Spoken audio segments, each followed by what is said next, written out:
Hello students, we are going to again discuss history lesson 2. Now we are going to discuss about Battle of Buxar 1764.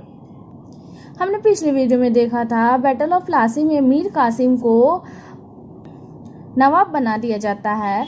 अब मीर कासिम कठपुतली की तरह use किया जाता है ब्रिटिश के द्वारा, पर मीर कासिम ने निजी व्यापार के लिए दस्तकारों के दुरुपयोग को रोकने के लिए, यानी कि ब्रिटिश जो उसे पपेट की तरह यूज़ कर रहे थे उसे रोकने के लिए कुछ कदम उठाए।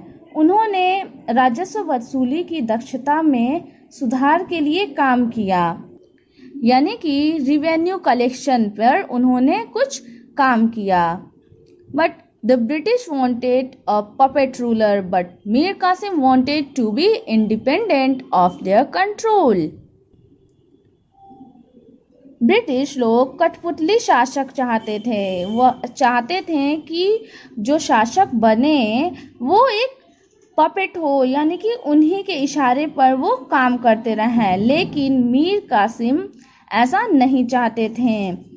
उन्होंने सेना का भी पुनर्गठन किया।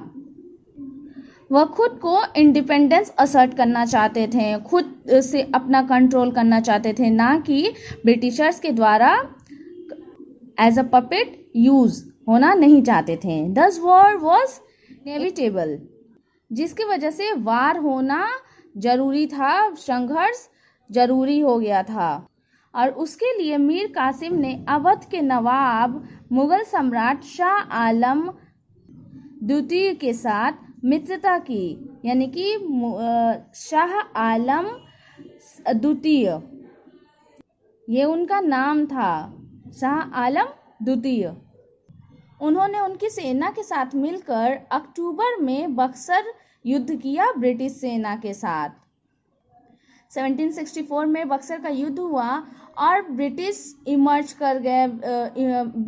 इमर्ज्ड विक्ट्रीज, यानी कि ब्रिटिश विजयी हो गए, ब्रिटिश लोग जीत गए, पर मीर कासिम बच गया। अब 1765 में अंग्रेजों को असम का स्वतंत्र व्यापार और बंगाल, बिहार, उड़ीसा के दीवान का अधिकार प्राप्त हो गया।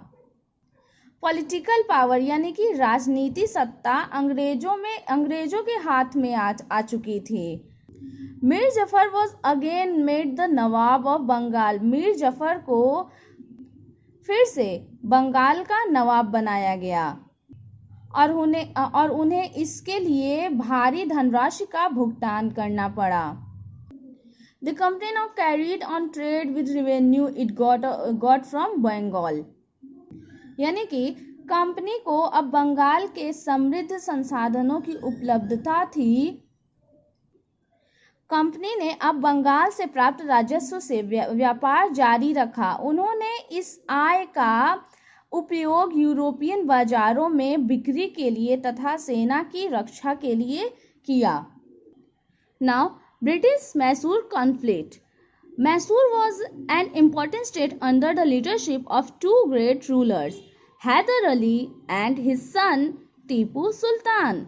मैसूर जो जगह था वह, यानी कि मैसूर, दो महान शासकों के नेतृत्व में, जिनका नाम था हैदर अली और उनके पुत्र टीपू सुल्तान, उनके नेतृत्व में मैसूर महत्वपूर्ण राज्य था।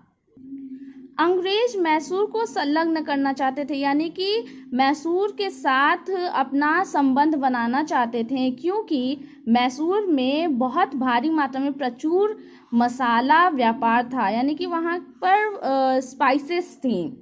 Also Mysore was an ally of France who were helping them to modernise their army, यानी कि मैसूर फ्रांस के साथी थे जो उन्हें अपनी सेना को आधुनिक बनाने में मदद कर रहे थे।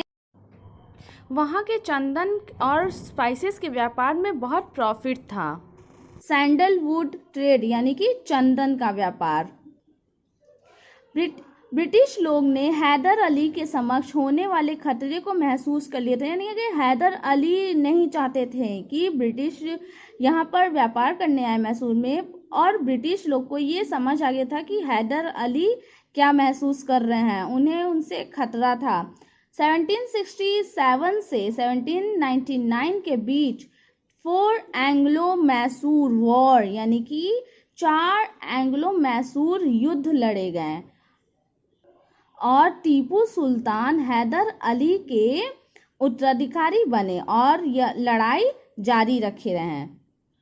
थर्ड एंग्लो मैसूर युद्ध यानी कि तीसरा एंग्लो मैसूर युद्ध 1790 में ब्रिटिश और टीपू सुल्तान के बीच लड़ा गया। इस बार अंग्रेजों ने विजय प्राप्त की। टीपू को अंग्रेजों के पास विशाल सीमा का समर्पण करना पड़ा और बड़े पैमाने पर युद्ध क्षतिपूर्ति का भुगतान करना पड़ा। टीपू सुल्तान इस बात का बदला लेना चाहते थे और अपने इलाके में वापस जाना चाहते थे, जिसका परिणाम चौथा एंग्लो मैसूर युद्ध हुआ। यानी कि जब ब्रिटिश जीत गए तो टीपू सुल्तान उनसे बदला लेना चाहते थे, जिसकी वजह से चौथा फोर्थ एंग्लो मैसूर युद्ध हुआ।